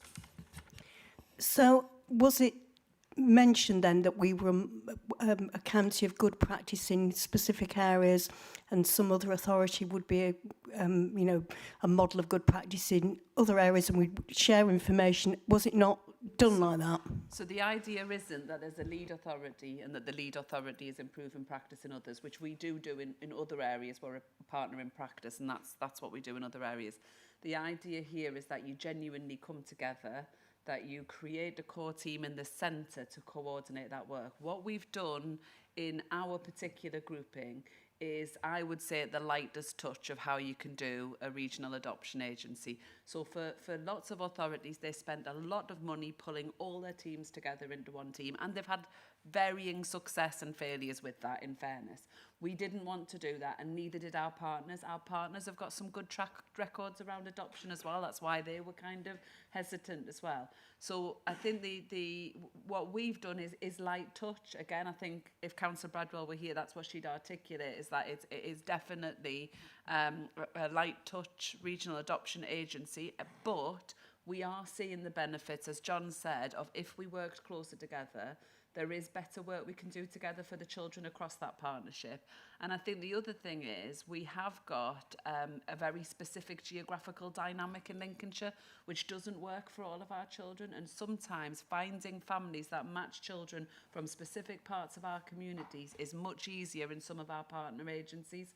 So that's the benefit for Lincolnshire, is we are able to be more precise about our matching across a broader set of adopters. We're very alive to the risks of that, because obviously the risks are that other people are matching with adopters in Lincolnshire. But we are working really collaboratively on that. And John has moved this on really well. And the advantage we've got in Lincolnshire at the minute is obviously John, prior to doing this role, worked a long time for us in our fostering and adoption teams. So he's very experienced in the Lincolnshire way of doing things, so he's able to bring that expertise to the group. And I know the group have been very grateful, because we've led that for quite a while now. So they've been really grateful for our input. And as we move forward, it's making sure that we're really connected to that. Janice Spencer sits on the board, so it's making sure that everything we're doing as part of the Regional Adoption Agency complements our adoption services in Lincolnshire. Thanks, Heather. Do we have any further questioners? No further questions. Can I just ask, in having this sort of integrated approach, has it involved a lot of work in getting systems working together, or have the systems been fairly compatible? It depends how far you want to go into systems. I think we're never going to have a case recording system that's compatible. That's far too complex. I think if you look at the data, Lincolnshire County Council host the project, if you want to call it a project, and what we've been able to do through the cloud, and again, I sound as though I know what I'm talking about, but I don't really, is allow partner agencies to have access so that they can put up their data and read their data in the same live format that we do. That's what we're striving towards. We've got agreement to do that. But yeah, I think, again, you're only going to deal with certain bits of procedure and with structures within the configuration as it is at the moment. But as Heather was saying, certainly some of them have gone fully fledged into staff totally being redeployed into the agency and buying into all sorts of different new programs. That is not the approach that we're taking here. Thank you. Heather, you should come back. Yeah, thank you. Can I just, one of the problems with the hybrid way of working, Janice actually is on the call, so I just wanted to invite Janice in if everything works, just to say a few words.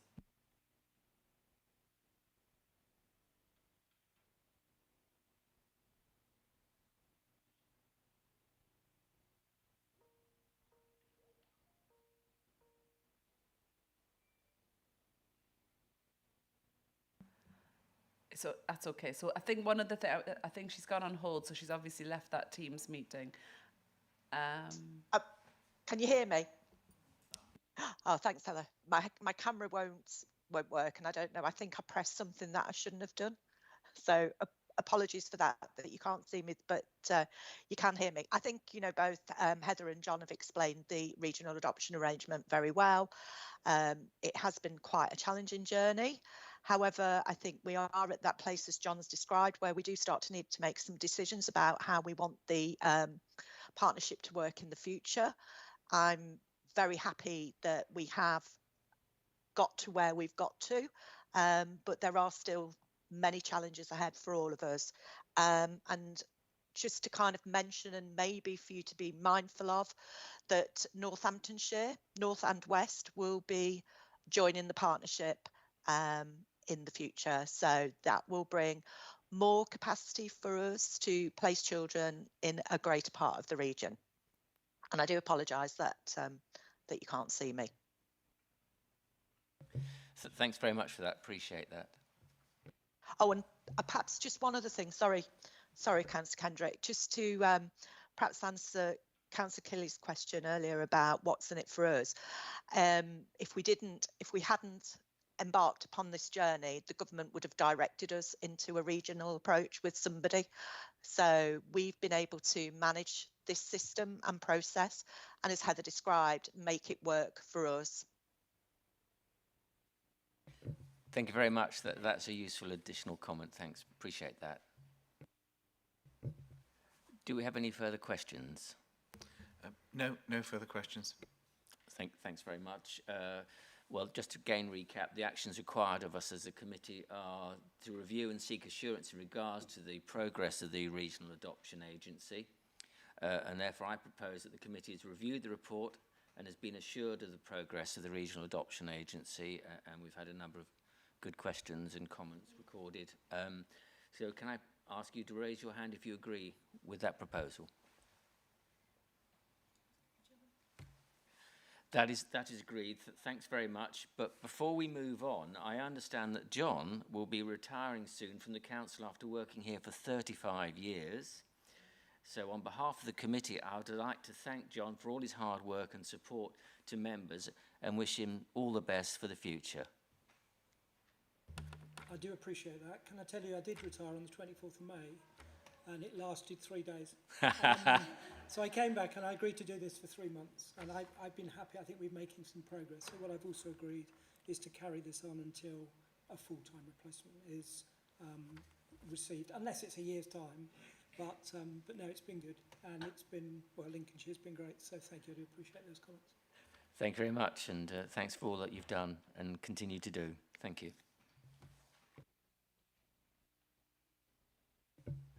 We now move on to item 8, which is service level performance against the Corporate Performance Framework, Quarter 1. And this item sets out the performance for the Tier 2 service level performance measures in relation to children's services that are above or below the target range. And I'd like to welcome Joe Casey, Head of Service for Lincoln and West Lindsey, and Andy Cook, Head of Service, Future for Me and Youth Offending, who are both attending today in the Council Chamber to present the report. So it's over to Jo and Andy. Who's leading? Jo. Thank you. I'm pleased to present the Q1 Service Level Performance Report today against the Corporate Performance Framework. As you can see on page 93, 3 measures have exceeded their target, 3 have achieved and 2 are unable to be reported due to COVID, but we do have progress on that, I'm pleased to say. Performance in relation to adoption remains strong, with both measures exceeding their targets. So that's the average time to match a child to their adoptive family and the average time to move a child from care to live with their adoptive family. Also exceeding the target is our care leavers in suitable accommodation. As highlighted in the report, our housing provider, NACROS, continued to be very flexible in their approach and consistently met the needs of young people through providing them with safe accommodation through the pandemic. Also of note in relation to this measure is that 2 further young people have gone into custody, and we don't deem that to be suitable accommodation for a care leaver. However, it's beyond our control, and so those 2 further young people do reflect in the figures that you see today. As mentioned, we've been unable to provide the data on the 2 juvenile offender measures. And as you'll be aware from the report, that's due to the Ministry of Justice pausing access to the Police National Computer. But the latest data is available. It's currently being validated, and then it will be able to be released. So we can either forward that on following the meeting once validation's been completed, or it could be shared with the Q2 performance data. If there's any questions for us, thank you. Do we have any questions? Councillor Whittington. Councillor Whittington. Yes, thanks, Mr. Chairman. Again, not really a question, but really, again, I'm really pleased to see that, you know, during the difficult times we've had over the last 18 months, that in terms of our 2 targets around moving children to care into adoptive families, are actually holding up very, very well. And I do know, obviously there are some issues with the court system, which is sort of some have been allayed, but hopefully that backlog is being sorted out. Because I know, again, as an adoptive parent, just how important it is to actually move that process forward, to actually give children in care that's, you know, the safety and security that comes from a permanent placement. So I'm really, really pleased that those have held up and are still, you know, more than achieving their performance. So thanks very much, Heather and the team, for that. Thank you. Thank you, Councillor Whittington. Do we have any further questions? Councillor Carter. Councillor Carter. Thank you, Chairman. Just the one, page 99 and 100. Obviously, we have on page 99 385 children subject to a child protection plan, and the target being 370. The rationale being on page 100 that we have that tolerance position set, and it also says about the target being revised to 370 to take effect of current trends. I guess really my question is, how often are we revising targets? What's the point of a target if we revise them to reflect current trends all the time? And actually, what was the target set at before? And is 60 children a reasonable tolerance, or is it pretty high? Thank you.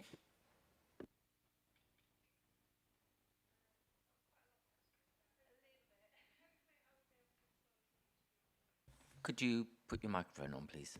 Thanks. Oh, sorry. Sorry.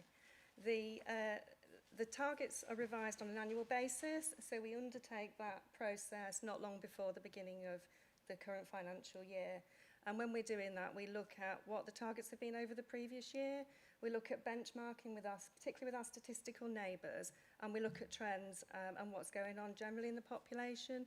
So at the current time, COVID has had an impact, and the levels of support that children and families require has changed. So it's not really surprising that we have seen that rise. But what what's very important is that we recognise risks for children and that services and plans are in place to support them. So recognising that risk and providing those services is very important. 60 may seem like quite a large figure, but we do have a lot of large sibling groups in Lincolnshire. So when you're talking about perhaps 2 families with 10, 12 children between them, that feels very different to, for example, sort of 16 individual households. So I do think it's a fair tolerance range, but it is something that we keep under regular review. And we scrutinise, as officers, we scrutinise this data very regularly to assure ourselves that, you know, that more children aren't at risk, that our early help services and prevention work is effective in preventing children from escalating to the point of child protection. Thank you. If I can also just add to that, one of the issues with some of these measures is that they're actual numbers of children rather than percentages. So when the population changes, if it's a percentage, we can keep it the same. So, you know, 5% of the 0 to 19 population will be a different number. Whereas when it's actual numbers, we are in a period of growth in the 0 to 19 population. So the figures have to reflect that. You'd be worried if it was staying the same and the population was growing. That would be a problem. Just in terms of an update, we're at 379 today. I think when we're looking at children on a child protection plan, I think during COVID, what we've seen is social workers wanting to hold on to those children a little bit longer because the normal networks and schools weren't around. So actually it was really important that they continued that higher level of interaction with the family, even though they were reassured until actually normal services were there to support families going forward. Thank you. Thank you. Do we have any further questioners? No more questions. Thank you. Coming back to the point on juvenile first-time offenders and juvenile reoffending, this has been a long-running saga from what I can recall, and I think I'd like to take up your offer of circulating the data once it's been validated, if you liaise with Tracy, rather than wait till the next sort of reporting period, because it has been running on for some time now, and I think members would appreciate getting the data sooner than later. Just to say on that, Councillor Kendrick, the data arrived last week, and it arrives in a draft format, which as Joe said, it just needs to be validated. Yeah. We'd got confirmation from the MOJ that it will be published on Monday as its final version, so there's no reason to delay post-Monday it coming out, and some of the figures are sort of obviously reflecting the period through COVID as well, which is quite key to look at, and obviously also reflects the work of the Joint Diversionary Panel in terms of first-time entrants coming into the system. So I think from Monday we'll be in a position to share that, so there'll be no reason to delay it any further. So that's great. Well, that's great, Andy. Thanks very much. That's good news. Yeah, it's good news. Thanks a lot. So we have no further questions. The actions again required of us are to review and comment on the performance of the measures that are either above or below target, which I believe we've done, and I therefore propose that the committee has reviewed the report and is satisfied with the performance measures that are either above or below target. Can you please raise your hand if you agree with the proposal? That is agreed. Thank you very much. We now move on to item 9, the Children and Young People Scrutiny Committee work programme. And this item sets out our work programme for 2021 to 22. And I'd like to invite Tracy Johnson, Senior Scrutiny Officer, to present the report. Over to you, Tracy. Thank you, Chairman. I have no amendments to report to the committee. The next meeting is on the 15th of October. The committee currently has 4 items listed. The first one's on an update on the Building Communities of Specialist Provision Strategy. As you may recall, this relates to the changes being made to the special schools for all needs. So we've got an update on that. It's a Year 3 update. We've also got an update on the Lincolnshire Joint Diversionary Panels that Andy just mentioned, to give members an overview of what they're about.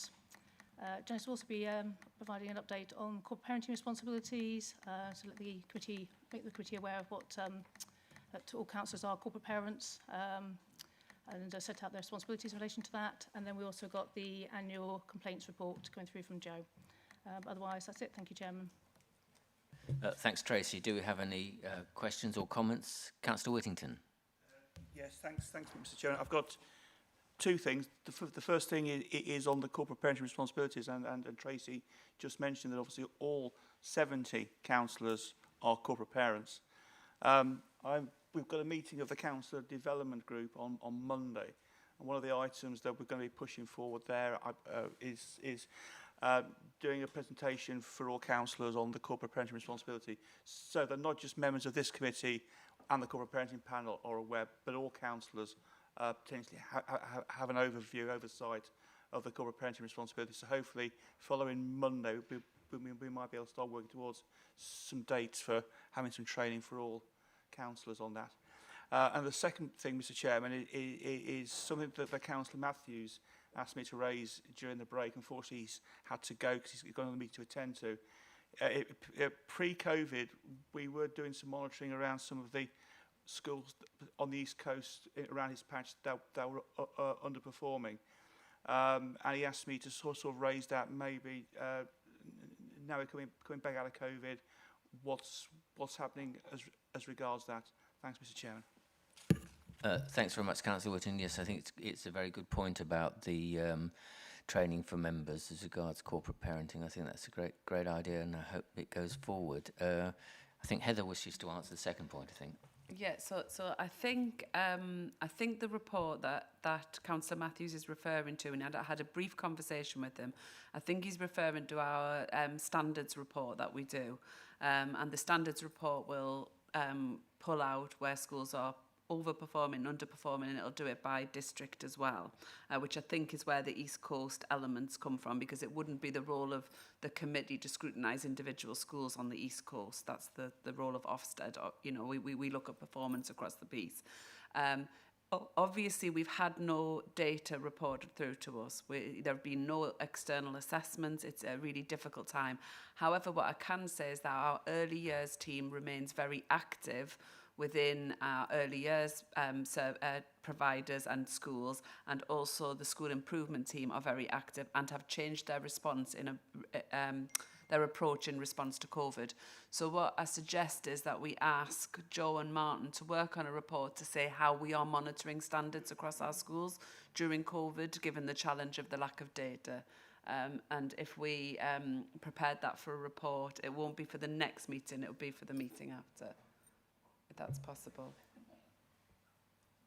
Sorry, November's quite a heavy agenda, so we might maybe want to either do it as a briefing paper or look at another meeting. We can have a chat about that in the pre-meeting shortly. Okay, yeah, be led by you. Thanks, Heather. Yes, we can see how we can fit that into the programme. But yeah, it's a valid comment that's been made. Do we have any other comments from members with regards to the work programme? No? All happy? That's great. Well, the actions required of us, as usual, are to review and agree the committee's work programme as set out in the report, and secondly, to highlight for discussion any additional scrutiny activity that could be considered for inclusion in the work programme, and we've done that, I feel. So I therefore propose that the work programme is agreed. Can you please raise your hand to indicate if you agree as well? Thanks very much. That is agreed, and that's the end of the meeting today. Concludes our business. I'd like to thank everyone for your attendance and for your input. I think we've had a very interesting morning with some very valid points raised and some good points for discussion. So I look forward to seeing you at the next meeting next month. Thank you very much.